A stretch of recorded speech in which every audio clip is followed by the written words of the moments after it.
In the last episode, Manchester United finished 8th in the Premier League. It definitely wasn't the position we wanted as a club, but personally for me it was a season to remember. I won the Premier League Golden Boot, I was named in the Premier League Team of the Season, and on top of that I also picked up the Player of the Season award.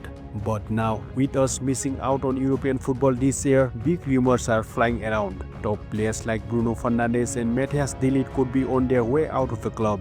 So what about me? Am I leaving Manchester United or am I staying to fight and make this club great again? We'll find out in today's episode.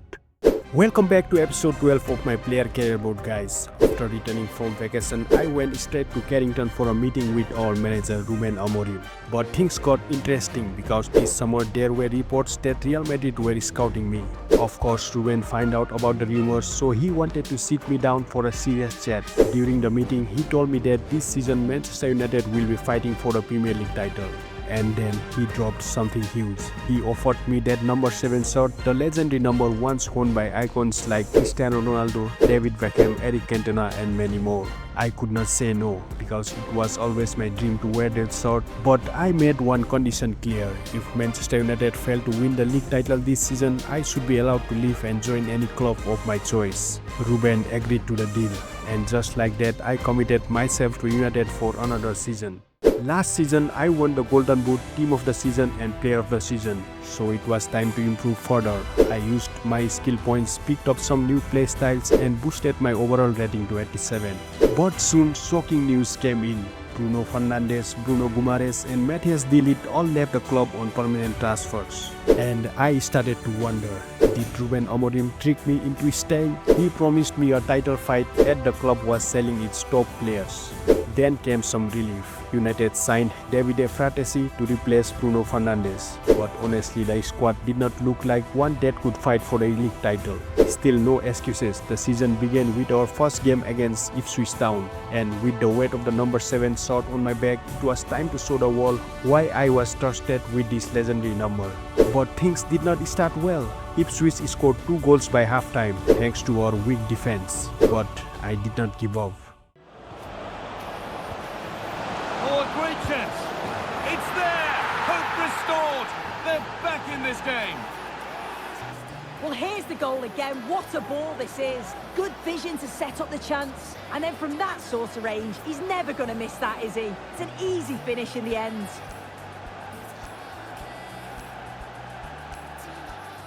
I scored again in the 82nd minute to make the game level at 2-2. The atmosphere was electric, the fans were on their feet and it felt like the entire stadium was pushing us forward. Then in the final minutes of the game, everything changed.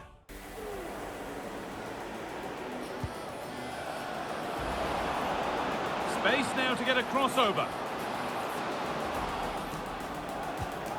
This could be threatening. This could do it for them. Oh my goodness!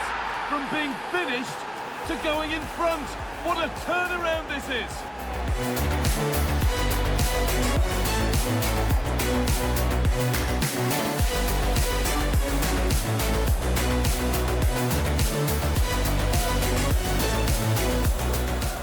Well, this is a neat and tidy finish.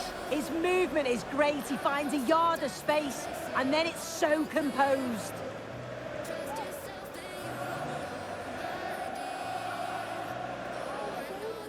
What a fantastic match that was, guys. Scoring a hat-trick in my very first game wearing the number 7 shirt. After that, we carried the momentum forward and got a big win against Newcastle, where I scored 2 more goals. Then came our Carabao Cup tie against Portsmouth Football Club, and once again we played with confidence, winning the game, and I also got on the score sheet. It was an amazing run for me, winning Man of the Match awards and even being named Player of the Month.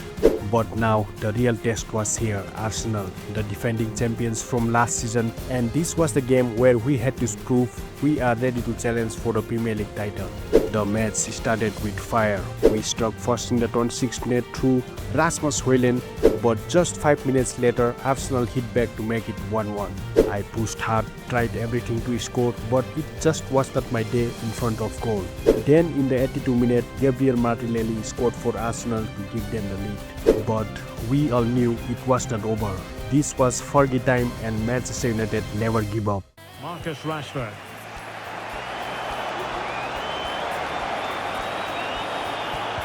That's a good-looking ball. Oh, they drama here! All level again! Incredible scenes!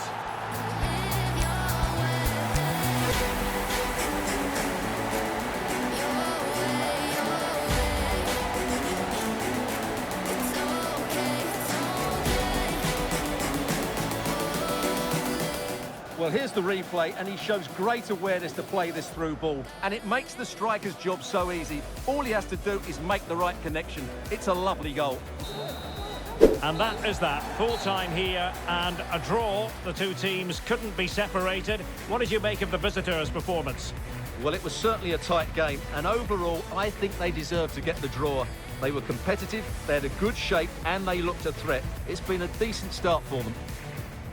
After the Arsenal match, I received a call up for international duty in the European qualifiers against Germany. It was a tough game, and despite our efforts, Jamal Musiala scored a heartbreaking late goal in the final minute to hand Germany the win. Back in the Premier League, we bounced back with a victory against Bournemouth, where Amad Diallo scored a decisive goal. But after that match, our bad luck truly began. We went on a terrible run, 5 straight defeats, 4 of them in the Premier League and 1 in the Carabao Cup against Spurs, which knocked us out of the competition. The confidence in the squad dropped massively, but personally I was still performing well, scoring goals, winning Man of the Match awards and even being named Player of the Month again. At one point, right after the Bournemouth win, we were sitting second in the league table. But after that disastrous run of losses and some draws, we have now slipped all the way down to 9th place. The media started to write us off, doubting our chances, saying Manchester United are finished. And that's when the perfect fixture came around, a Manchester City derby.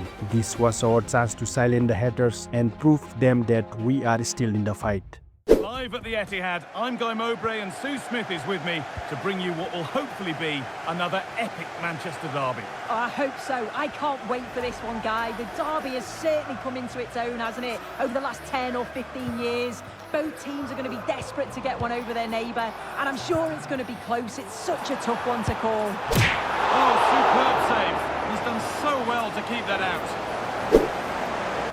A short corner taken. Looking for someone at the back post here.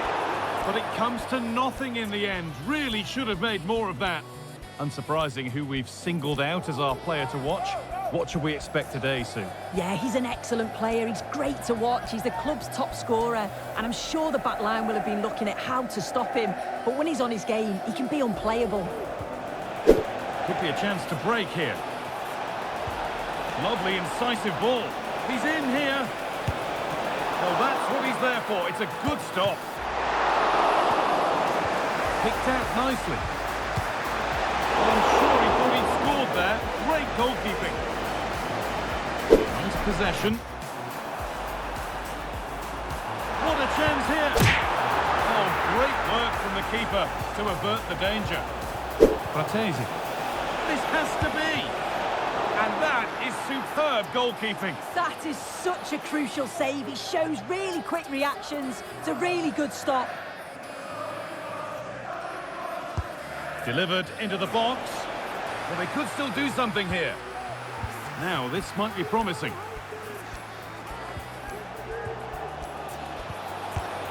Excellent work in goal there. Well saved.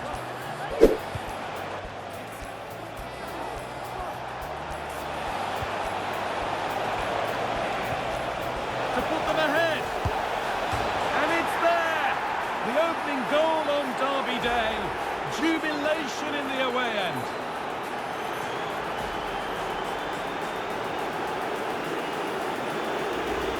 Well, here's the replay, and this is all about the assist. It's an excellent bit of skill to create the chance. And then from that sort of range, he's never going to miss that, is he? It's an easy finish in the end. Close for a free kick. Put in towards the front post. And it's a confident punch away by the keeper.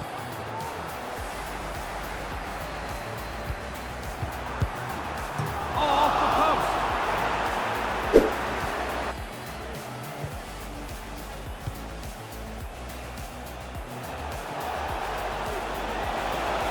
Real opportunity. It's in. 2 to the good. That little bit of buffer. and it's just a matter of keeping concentration now.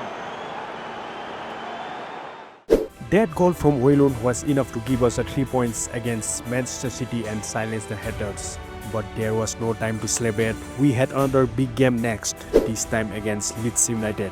We started the game on fire. I scored our first goal in just 11 minutes and then doubled my tally in the 27th minute. At that point, we were playing with full confidence and it looked like a comfortable win was coming our way. But just like in real life Manchester United, the defense switched off. Leeds came back strong in the second half, scoring twice to make it 2-2 suddenly. All the momentum shifted and time was running out. What looked like an easy win was turning into another disappointing draw. And we desperately needed a hero in those final minutes, but... The approach play looked encouraging, but good defending to snuff out any threat. Counter-attack coming, away they go. The fourth official has indicated there will be a minimum of 3 minutes of added time. Gelhardt. And the forward progress continues. And it's in! They look dead and buried, but this is truly one of the great comebacks. Can they see this out now? I can't believe it, guys. This is the typical United story. We threw away a game that we were supposed to win and ended up with nothing. But credit to the team, we bounced back strong in a big win against Wolves.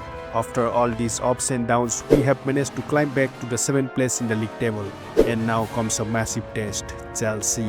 If we can grab all 3 points, we will be right back in the race and move into the top 4. This is a huge opportunity to show that Manchester United are still serious contenders. And here we are at one of the great venues for football anywhere in the world, Old Trafford in Manchester. I'm Derek Ray, and ready with his tactics board alongside me is Stuart Robson, my commentary partner. I'm very much looking forward to bringing you action from the Premier League. It's Manchester United taking on Chelsea. Well, both teams know they need to start the game well here, try to dominate the midfield area and get their creative players on the ball. This should be an interesting game, I think. Well, away from home, it was a decent result. Today, though, if they play with a bit more purpose from the... Well, the keeper is happy, the bar was there. Teammates available. Can he convert? Oh, good work by the keeper. Oh, danger here. Real chance. Superb stop. Oh, he's through here. A goal to give them a 1-0 lead. An excellent value for that advantage, you've got to say. Well, as you can see, the weight of the through ball is key to this goal, and his movement's so clever. Once he gets onto it, there's only one thought in his head: smash it as hard as possible. What a good goal.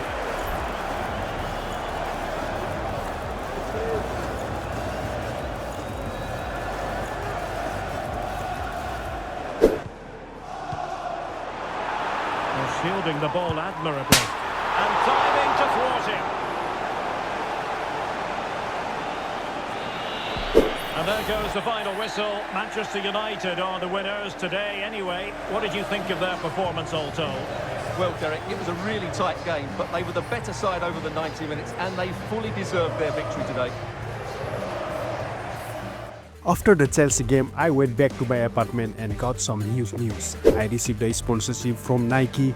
They agreed to supply me with kits and I will also be earning 500k from the deal, with the contract lasting for next 2 years. On the pitch, our form was incredible. We were winning game after game and I even scored a hat-trick against Brentford. But football always has ups and downs. Unfortunately, we slipped up again, this time losing again to Leeds 3-1, even though I still managed to get on the score sheet. After 20 matches played in the Premier League, Manchester United are sitting 6th place with 36 points. Not where we want to be, but we are still in the fight. And now comes the biggest challenge once again, the Manchester Derby against City. This is a must-win game. No excuses, no second chances. We have to prove ourselves and keep pushing towards the top 4. We're all set for another chapter in the wonderful history of clashes between the giants of Manchester. A warm welcome to Old Trafford from me, Guy Mowbray, alongside Sue Smith for commentary. Sue, this is always such an occasion. Oh, it is, and I'm certainly looking forward to this one. The atmosphere is absolutely brilliant. We've had some memorable games over the years, so let's hope we get some goals. It should be a good one, this. And that's been ruled as offside. Good ball in behind. Well, he went for power and got plenty of that, but was never anywhere near. A sense of rhythm at the moment. United finding space on the flank. Now, this has to be. And there it is! The goal that's broken the derby deadlock. And hasn't this crowd enjoyed it? I think they'll be the happy with the two sides, though, going in front, but it's... Or they could be in. Oh, top quality goalkeeping to deny what looked a likely goal. So Manchester United in front as the second half begins. Plenty of time for a few twists and turns to come. There's been a goal, and it's happened at Villa Park. Here's Alex Scott. Another for Wolverhampton Wanderers. And it's on now, and that's 2 for him today. A superb performance. They can't contain him.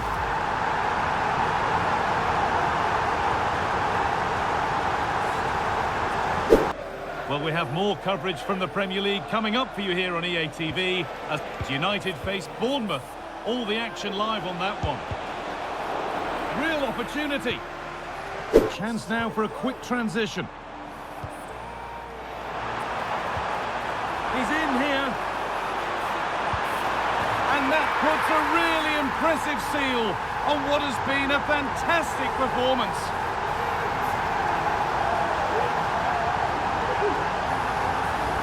Well, here's the replay, and he does really well. He takes his man on with ease. And then from that sort of range, he's never going to miss that, is he? It's an easy finish in the end.